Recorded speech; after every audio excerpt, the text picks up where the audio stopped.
잠잠함의 영성.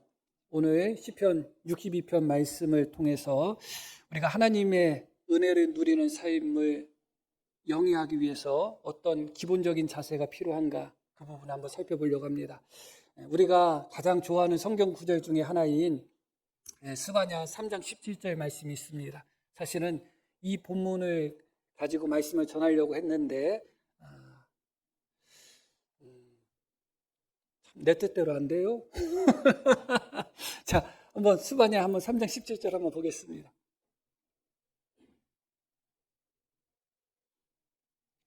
자, 우리 함께 읽겠습니다.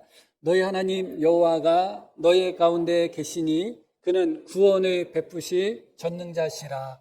그가 너로 말미암아 기쁨을 이기지 못하시며 너를 잠잠히 사랑하시며 너로 말미암아 즐거이 부르며 기뻐하시리라 하리라. 언제 읽어도 참 은혜되고 힘이 되는 그런 말씀이에요. 그가 너로 말미암아 기쁨을 이기지 못하신다. 하나님께서 우리로 말미암아 기쁨을 이기지 못하신다. 너로 말미암아 즐거이 부르며 기뻐하시리라. 즐거이 부른다는 것은 소리치고 외친다는 의미거든요. 하나님께서 우리로 말미암아 기쁨을 이기지 못하신다. 우리로 말미암아 즐거이 외치고 기뻐하시고 부르짖는다. 그렇게 말씀합니다. 우리로 말미암아 즐거이 부르고 기뻐하시는 하나님, 우리로 말미암아 기쁨을 이기지 못하시는 하나님. 그런데 그 하나님이 우리를 어떻게 사랑하시는가? 잠잠히 사랑하신다는 거예요. 어떻게 보면 잘 어울리지 않죠. 우리를 인하여 기쁨을 이기지 못하실 정도로 우리를 사랑하신다면, 우리로 말미암아 기뻐 소리치고 외치고 즐거워하실 정도로 우리를 사랑하신다면, 하나님이 우리를 요란하게 좀 사랑해 주시면 좋겠는데 잠잠하게 사랑하신다는 거예요. 조용히 침묵 가운데 하나님이 우리를 사랑하신다는 겁니다. 하나님이 우리를 사랑하시는지 안 하시는지 잘 느끼지 못할 정도로, 경상도 남자처럼 이 남자가 나를 사랑하는지 안 사랑하는지 표현하지 않는 것처럼 기쁨을 이기지 못하실 정도로 우리를 사랑하시는 하나님이 우리를 사랑하시는 방식은 잠잠히 사랑하신다. 이게 하나님의 사랑의 방식이고 하나님의 역사의 방식이라는 것을 우리가 기억할 필요가 있어요. 스바냐 3장 5절 말씀도 한번 볼게요. 그 가운데 계시는 여호와는 의로우사 불의를 행하지 아니하시고, 함께 읽을게요. 아침마다 빠짐없이 자기의 공의를 비추시거늘 불의한 자는 수치를 알지 못하는도다. 하나님이 그 가운데 거하시면서 어떻게 하신다고요? 아침마다 빠짐없이 하나님의 공의를 비추신다. 그러나 불의한 자들은 그것을 깨닫지 못한다. 수치를 알지 못한다는 것이 깨닫지 못한다, 알지 못한다는 거예요. 하나님은 날마다 빠짐없이 당신의 공의를 비추시지만 그것을 깨닫지를 못하는 거예요. 그것이 하나님의 방식입니다. 눈 떴을 때 떠오르는 태양처럼 그렇게 있는지 없는지 우리가 느끼지도 못할 정도로 때로는 하나님께서 그렇게 우리를 사랑하시지만 잠잠히 사랑하시는 것이고, 하나님께서 아침마다 성실하심 가운데 하나님의 빛을 비추지만 그것을 우리가 깨닫지 못하는 그런 모습을 보이게 되는 것이죠. 하나님의 역사하심과 사랑하심이 항상 기적과 이적처럼 드러나고 크게 나타나고 그러면 얼마나 좋겠어요. 그런데 실제로 그렇지 않죠.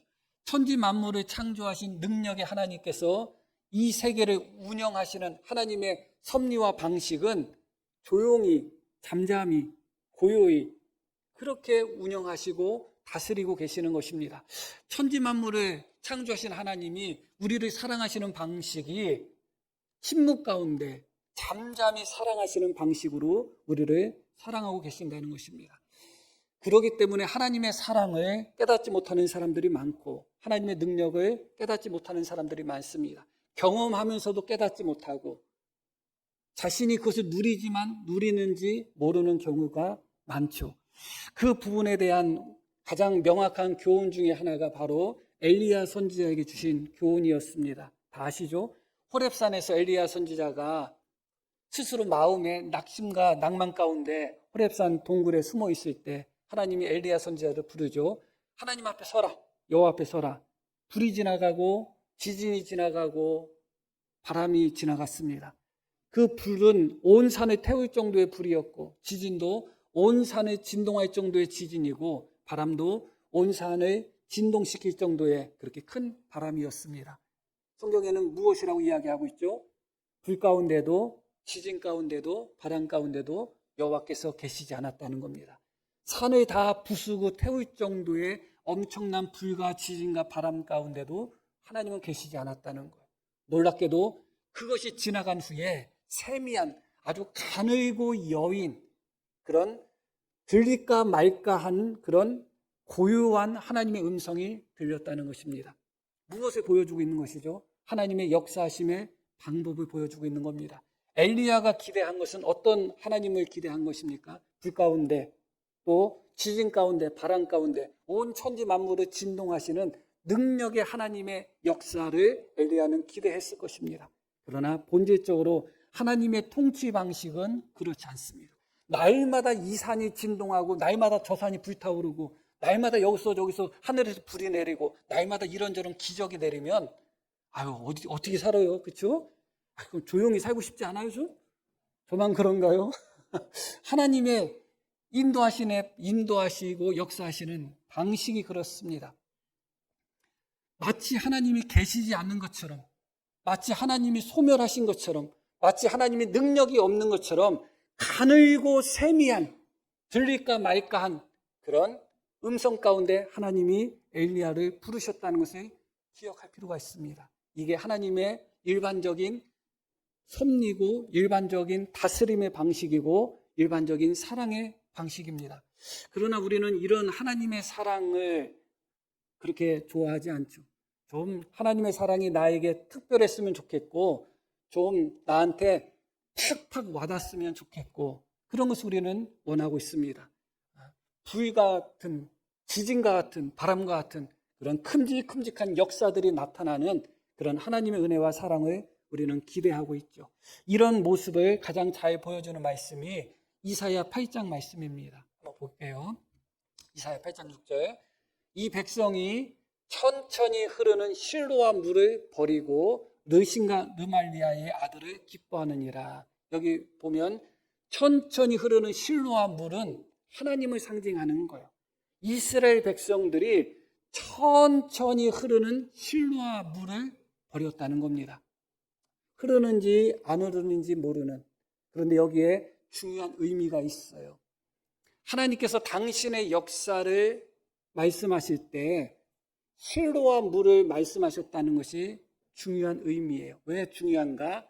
이스라엘 백성, 이스라엘 나라를 대표하는 강이 있습니다. 어떤 강이 이스라엘 나라를 대표하죠? 요단강이에요. 요단강은 이스라엘 나라를 가로지르고 있습니다. 그래도 막상 가서 보면 별로 크지 않다고 해요. 그냥 보잘것없다고 합니다. 그래도 이스라엘을 대표하는 강이에요. 그러면 하나님께서 당신의 역사를 빗대어서 말씀하신다면 요단강을 말씀하시면 더 좋지 않겠어요? 이 백성이 요단강 같은 하나님의 은혜를 버리고 르신과 르말리아의 아들을 기뻐한다 이렇게 말씀하시면 좋았을 텐데 하나님께서 실로암 물을 말씀하셨습니다. 이 실로암 물은 신약의 실로암 연못이 바로 이것을 의미해요. 같은 거예요. 어떤 의미에서 우리가 여기서 두 가지 사실을 기억해야 되는데 그건 무엇이냐면 실로암 이 물은 자연적으로 있는 그런 냇가가 아니에요. 히스기야 왕이 기온샘이라는 것이 있거든요. 요단 예루살렘 동쪽에 있는 기온샘이 있어요. 그곳에 있는 샘을 예루살렘 성 안으로 수로를 만들어서 끌어들인 샘이 바로 실로암 물이에요. 그러니까 인공적으로 인위적으로 만든 거예요. 그 길이가 530m 정도. 그러니까 길다면 길고 짧다면 짧은데 짧죠. 일반적으로 냇가나 강이나 보면 500m짜리가 어디 있어요. 그런데 이 실로암은 히스기야 왕이 성이 포위되었을 때, 성이 포위되면 양식하고 물이 떨어지면 죽잖아요. 그런데 양식보다도 더 급한 것이 물이잖아요. 그래서 성이 아수르에 의해서 포위되게 되면 그들과 맞서서 싸우기 위해서는 물의 공급이 끊어지면 안 되거든요. 그래서 히스기야 왕이 기온샘을 끌어들여 가지고 인공적으로 만든 수로가 바로 실로암 물이에요. 겉으로 노출되어 있지 않고 땅을 파고 바위를 뚫어서 만든 샘이에요. 수로예요. 그러면 실로암 물이 흘러가는 것이 그곳에 사는 사람 눈에는 보이겠어요? 안 보이겠어요? 보이질 않는 거예요. 그것이 중요한 거예요. 왜 하나님께서 요단강을 당신의 역사로 비유하지 않고 실로암 물을 비유하셨는지를 잘 기억하셔야 돼요. 계속 실로암 물은 흘러가요. 흘러가는데 땅 밑에서 흘러가는 거예요. 그리고 구불구불하고 좁고 하니까 또 그 물이 양이 또 많지도 않죠, 당연히. 그것이 흘러가지고서 멈춘 종착지가 어디냐? 그게 바로 실로암 연못이에요. 그래서 요한복음에 나오는 맹인이 눈을 뜬 곳이 바로 그 실로암이거든요. 그렇게 실로암 물은 내 밑으로 흘러가는지 안 흘러가는지도 몰라요. 그러나 계속해서 흘러가고 있는 거예요. 하나님의 잠잠하신 사랑하심이 그렇다는 거예요. 하나님이 우리를 사랑하시는데 너무 잠잠하게 사랑하시는 거예요. 하나님이 이 땅을 통치하고 계시는데 잠잠하게 통치하시는 거예요. 어떻게? 땅 속에서 조용히 흘러가는 실로암 물처럼 흘러가는 거예요. 그러나 계속해서 그 물은 흘러 들어와서 어디에 쌓여요? 실로암 연못에 계속해서 쌓이는 것입니다. 이스라엘 백성들, 특히 예루살렘에 있던 이스라엘 백성들은 날마다 그 연못의 물을 먹는 거예요. 먹으면서도 그냥 당연하게 먹었겠죠. 또 하나 여기서 중요한 의미가 있습니다. 그것은 무엇이냐? 왜 하나님이 당신의 역사를 빗대어 말씀하시는데 왜 실로암 물을 빗대어서 말씀하셨을까? 첫째는 충분히 이해가 가죠. 천천히 흘러가지만서도 느끼지 못하고 보이지 않는 하나님의 방식을 보여주기 위함이다. 얼마든지 그렇게 이해가 충분히 됩니다. 그러나 두 번째 이유가 있습니다. 그것은 무엇이냐? 하나님의 역사란 말이죠. 그러면 최소한 하나님의 역사를 비유하기 위해서는 하나님이 만든 자연, 천을 비유하는 것이 맞지, 인간이 만든, 인간의 노력과 인간의 기술로 만든 인위적인 수로를 빗대어서는 의미가 안 맞을 것 같잖아요. 이 실로암 물은 누가 만들었다고? 이 수로는요? 히스기야 왕이 만든 거예요. 히스기야 왕이 명령을 내려가지고 수많은 일꾼들을 동원해서 만든 거예요. 누가 만든 거예요? 인간이 만든 거죠. 그러나 여기에 비밀이 있는 거예요. 인간의 솜씨 같고 인간의 노력 같고 인간의 힘으로써 이룬 것처럼 보이는 것조차도 사실은 하나님의 은혜라는 것을 보여주시는 거예요. 하나님의 역사라는 것을 보여주는 거예요. 하나님께서 당신의 역사를 어떻게 이루셔요? 하나님이 직접 다 이루시나요? 그렇지 않아요. 사람들의 손길을 통해서 하나님은 당신의 역사를 이룹니다. 그러나 어리석은 사람들은 그것이 마치 내가 했다고 생각하는 겁니다. 내 힘으로, 내 노력으로, 내 열심으로, 인간의 노력으로, 인간의 힘으로 했다고 생각하는 거예요.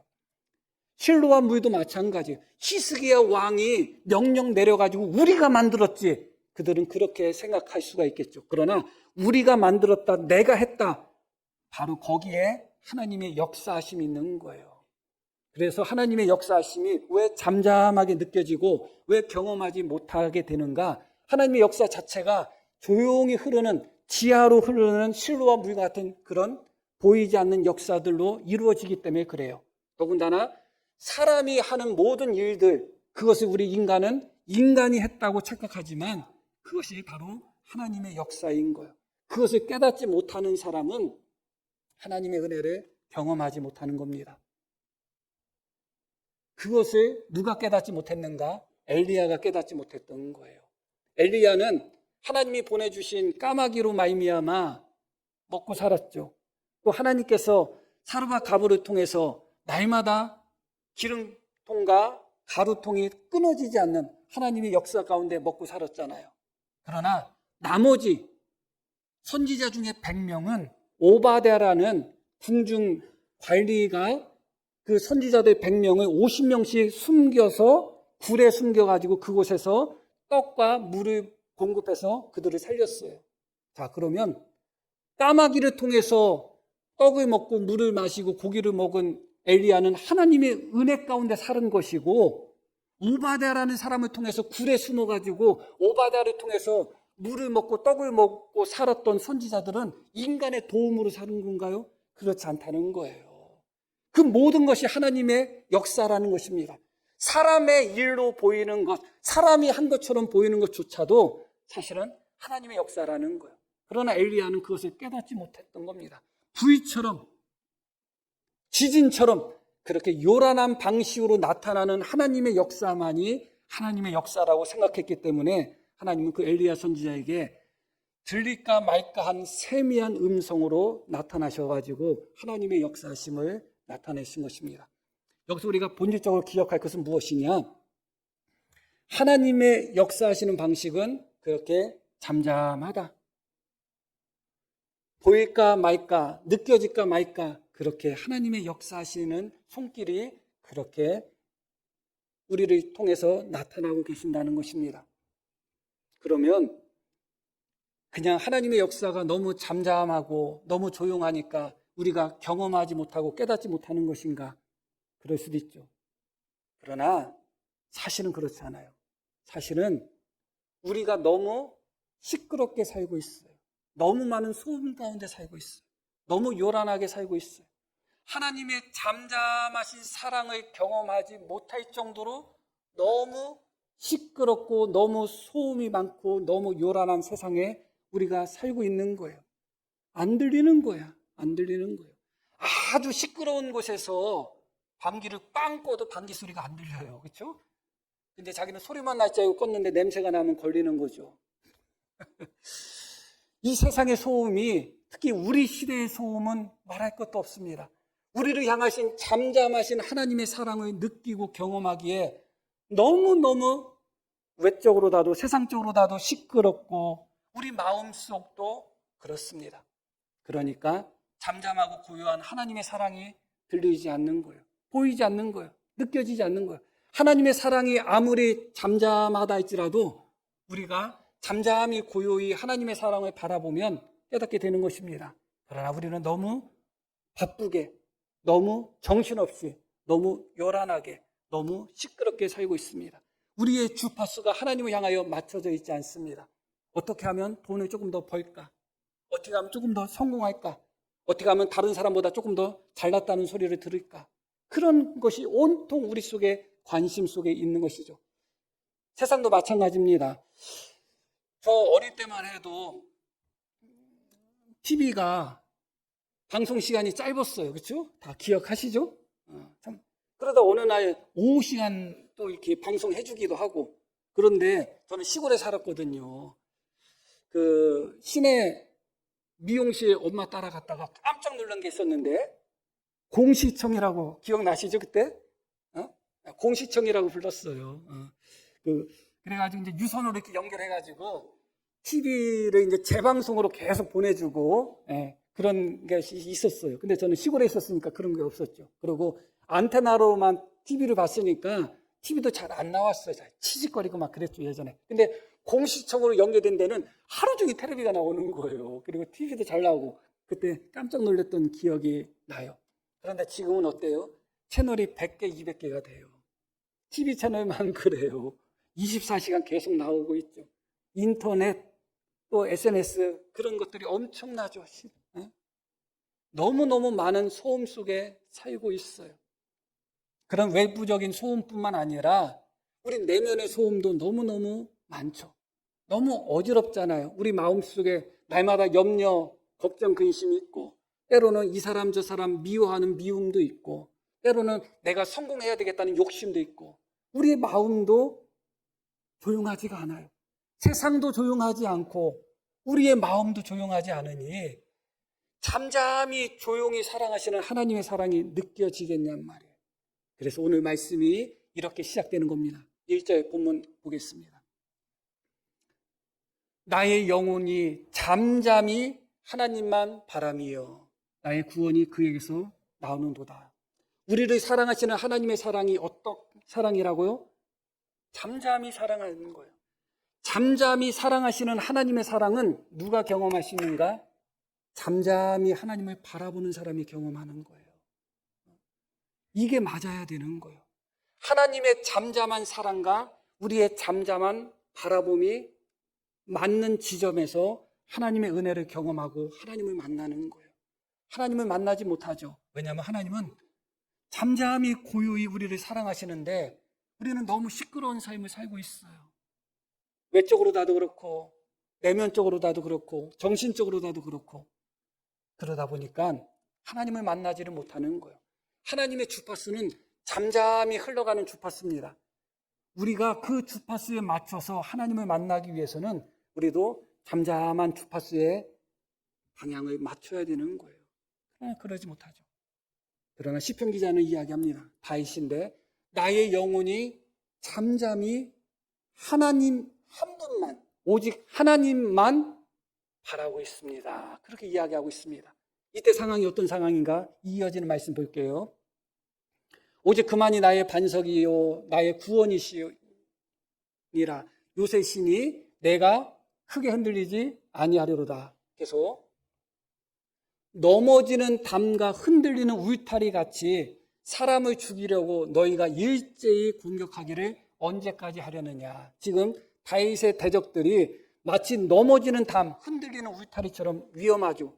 담이 넘어지면 거기에 깔리면 사람이 죽잖아요. 그렇게 다윗을 죽이려고 어떻게 한다고요? 일제히 공격하고 있다는 거예요. 이어지는 말씀도 그들이 그를 그의 높은 자리에서, 그는 다윗의 이야기예요.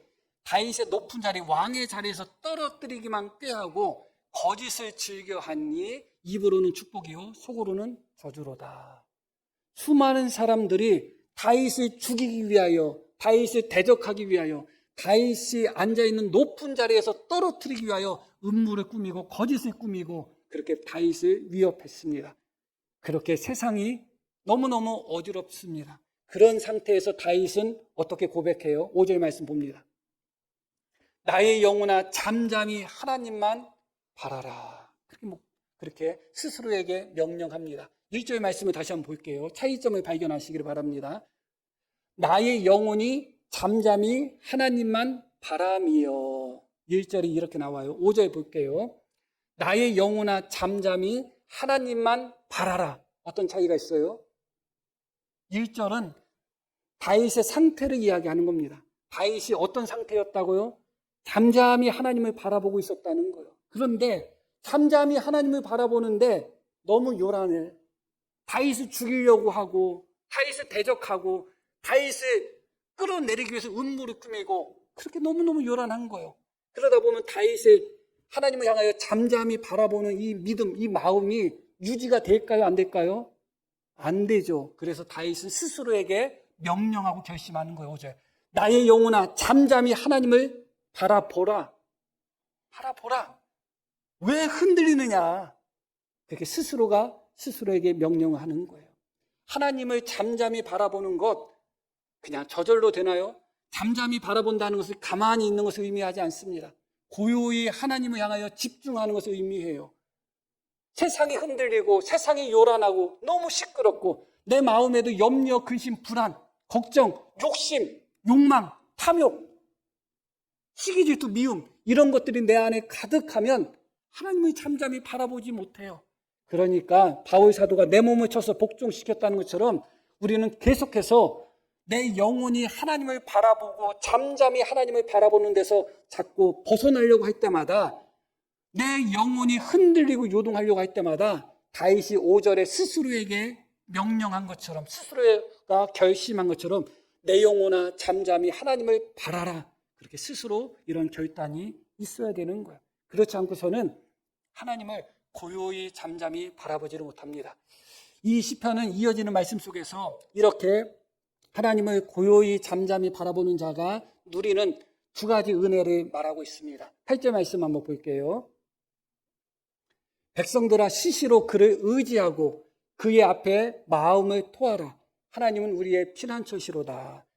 그의 앞에 마음을 토하라는 이 말씀은 내 마음을 하나님 앞에 부어드려라. 쏟아 부어라. 그런 의미예요. 한나가 자기 마음을 하나님 앞에 토한 것처럼, 자기 마음을 쏟아 부은 것처럼. 어떤 이미지냐면 그릇에 담겨 있는 물이 담겨 있잖아요. 컵에. 이 컵에 있는 물을 화분에 쏟아붓기 위해서는 어떻게 해야 돼요? 화분을 향해서 컵을 기울여야 됩니다. 화분을 향해서 컵을 기울이는 거예요. 이 단어의 본래 뜻이 그런 의미예요. 토한다는 것은 붓는다는 의미인데 무엇을 향해서 그릇을 기울인다는 의미예요. 그게 바로 마음을 하나님께 붓는다는 거예요. 다시 말씀드리면 하나님을 향하여 너의 마음을 하나님을 향하고 너의 마음을 하나님을 향하여 기울여라. 그런 의미예요. 그것이 바로 너의 마음을 하나님께 토하라, 쏟아부으라는 것이에요. 이것은 고요히 잠잠히 하나님을 섬기는 자에게만 주어지는 너무나 놀라운 특권이에요. 우리가 너무 시끄러우면 기도가 돼요, 안 돼요? 안 되죠. 잘 안 됩니다. 내가 그 시끄러운 소리보다 더 크게 소리 지르기 전까지는 잘 안 돼요. 그런데 조용하고 고요하다고 생각해 봐요. 그러면 기도가 잘 되나요? 고요하고 조용한, 기도하기에 너무 좋은 환경이라 할지라도 내 마음이 전쟁터처럼 내 마음이 요란하면 하나님 앞에 마음이 쏟아지지가 않죠. 내 마음에 온갖 염려, 근심, 걱정이 가득하고 이런저런 생각들이 꽉 차 있어서 마음 자체가 시끄러우면 하나님 앞에 우리 마음을, 하나님을 향하여 우리 마음을 기울이지를 못하는 거예요. 그러나 우리의 마음도 고요하고 잠잠하고 또 그 외부의 어떤 환경도 아무리 시끄럽다 할지라도 이렇게 고요하고 잠잠한 마음을 우리가 갖고 있을 때 우리는 하나님 앞에 비로소 참된 기도를 할 수 있는 겁니다. 우리 마음을 하나님 앞에 부어드리는 참된 기도. 물론 거짓된 기도가 어디 있겠어요. 물론 있을 수도 있겠지만 그러나 가만히 생각해 보시기를 바랍니다. 고요하게 내 마음이 하나님을 향하여 내 마음을 부어드리는 그런 정말 순결한 기도를 우리가 언제 했었는가를 한번 생각해 보시기를 바랍니다. 이런 기도는 너무너무 소중한 거예요. 이런 기도를 통해서 우리는 하나님을 만나고 하나님을 경험하게 되는 거예요. 내 마음을 하나님을 향하여 기울이고 내 마음을 하나님을 향하여 부어드릴 때 이것은 결국 우리의 마음이 하나님을 향하여 집중하고 하나님을 향하여 방향을 정할 수 있다는 것은 고요한 사람들만이 누릴 수 있는 그런 특권이라는 것을 다시 한번 기억할 필요가 있습니다. 또 하나는 무엇인가? 11절 말씀 한번 볼게요.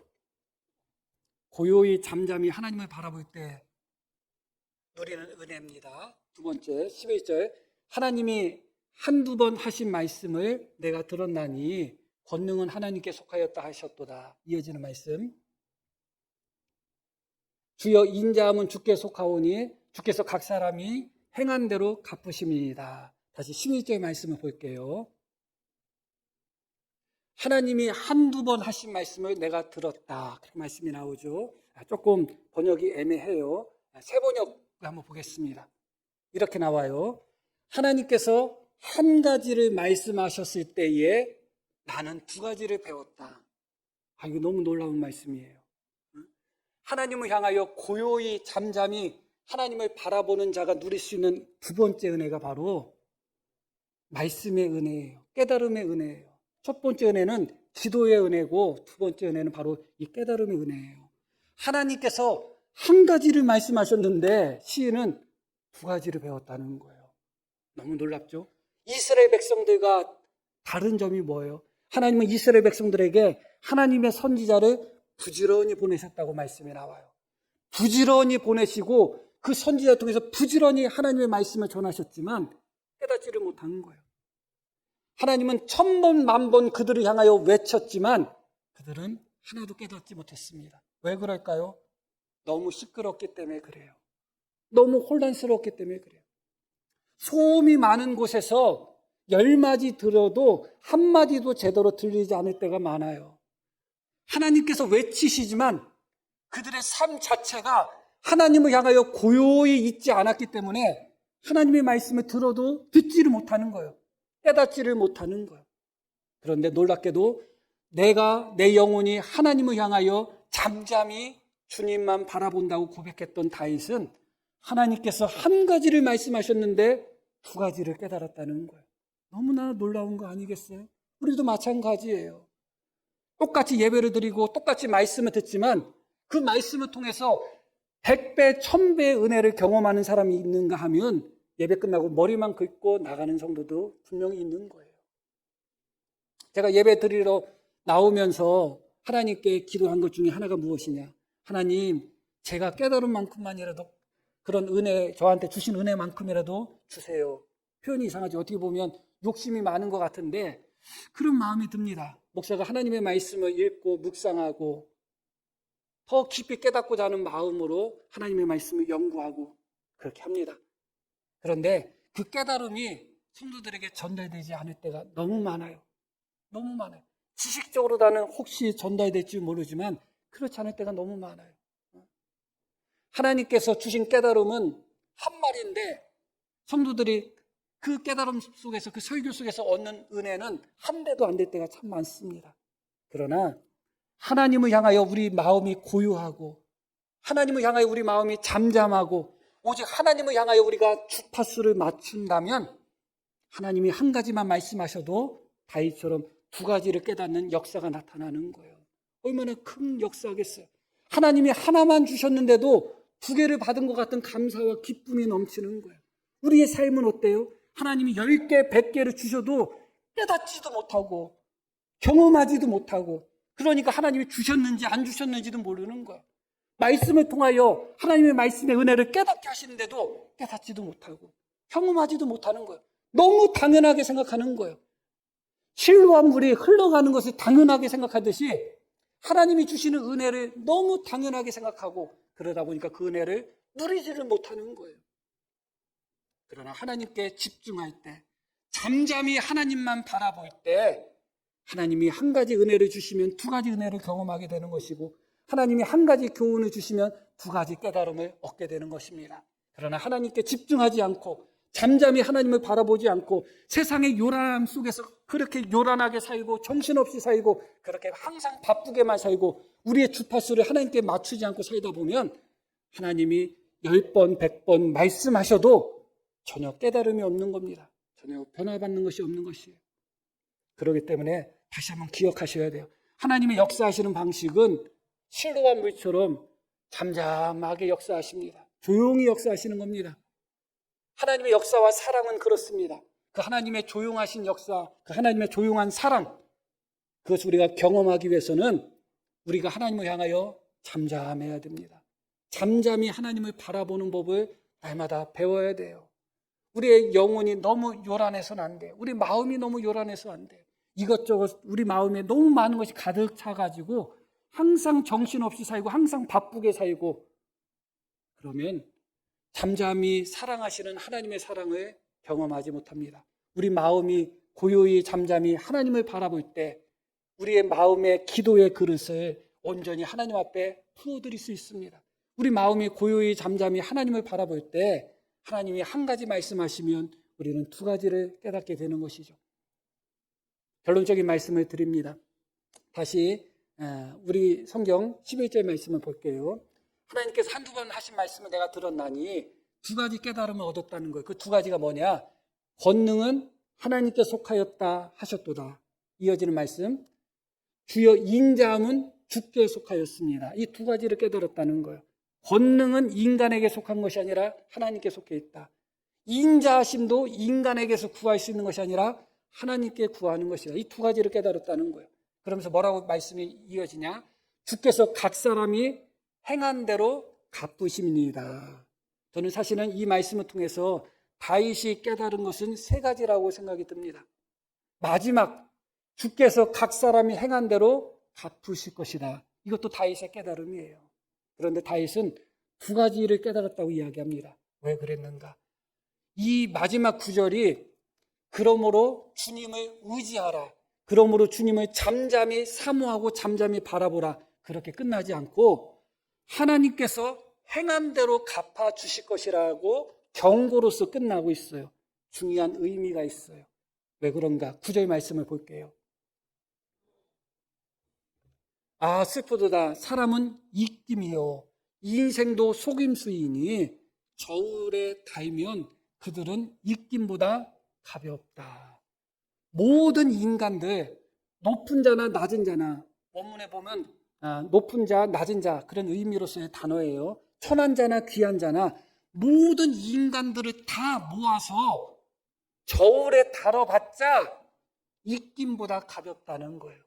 자, 그러면 다윗은 여기에 포함이 될까요? 안 될까요? 당연히 포함이 되죠. 지금 그런 위급한 상황 속에서도 자신을 죽이고 자신을 왕의 자리에서 끌어내리고자 하는 계략과 음모가 있는 그런 요란한 속에서도 다윗은 내 영혼아 오직 잠잠히 하나님만 바라보라고 외치며 잠잠히 고요히 하나님만 바라봤던 사람이 다윗입니다. 그러면 다윗은 입김처럼 가볍지 않지 않을까 생각하겠지만 그렇지 않잖아요. 하나님의 마음에 합했던 다윗이 우리의 아내 밧세바를 범하였지 누가 알았겠어요. 그 다윗이 자기 죄를 숨기기 위해서 우리아를 억울하게 죽음으로 내몰지 누가 알았겠어요. 아무도 몰랐죠. 그 경건했던 다윗이, 그 하나님의 마음에 합했던 다윗이 어찌 한 여인을 강간하고 간음한 것도 부족해서 그 여인의 남편까지 죽이는 일을 할 것이라고 누가 생각했겠어요. 아, 슬프도다. 사람은 입김이요 인생은 속임수니 저울에 달면 입김보다 가벼울 것이다. 다윗도 마찬가지예요. 다윗도 그렇게 경건한 사람이고 지금 잠잠히 그렇게 위급하고 그렇게 혼란스럽고 그런 상황 속에서도 잠잠히 고요히 하나님을 바라보는 다윗이라 할지라도 그 역시 입김처럼 가벼운 존재예요. 언제 흔들릴지 모르는 존재예요. 언제 날아갈지 모르는 존재예요. 언제 요동할지 모르는 존재예요. 다 경험해 보셨잖아요. 아무리 믿음 좋은 사람이라 할지라도 확실하고 분명한 사람은 없습니다. 우리는 다 입김과 같아요. 지금 내가 하나님을 온전히 고요히 잠잠히 하나님을 바라보며 기다리는 그런 믿음을 가졌다 할지라도 언제 이 믿음이 흔들리고 요동치고 떠나갈지 몰라요. 우리 모두는 다 입김처럼 가벼운 자예요. 그래서 다윗은 마지막 세 번째 깨달음을 자신의 깨달음이라고 하지 않고 경고로서 우리에게 주는 것입니다. 하나님께서는 각 사람이 행한 대로 갚으실 것이다. 너희는 입김과 같이 가벼운 존재라는 것을 기억하라. 너희가 입김처럼 가볍게 그렇게 하나님을 향하여 있다가 어느 순간 하나님을 향하여 떠내려가고 날아가고 그렇게 흔들리고 그런 모습을 보인다면 하나님은 각 사람이 행한 대로 갚아주실 것이다. 그렇게 말씀하고 있습니다. 우리 말씀을 통해서 우리가 몇 가지 살펴보았지만 한 가지만 기억하시면 됩니다. 하나님의 사랑의 방식은 고요함입니다. 우리를 사랑하시고 역사하시는 고요한 하나님의 사랑의 방식을 경험할 수 있는 유일한 길은 우리도 고요하게 하나님을 바라보는 겁니다. 잠잠히 하나님을 바라보는 것입니다. 이렇게 하나님의 잠잠하심과 우리의 잠잠하심이 만나는 그런 은혜가 우리 모두에게 넘치기를 간절히 축복합니다.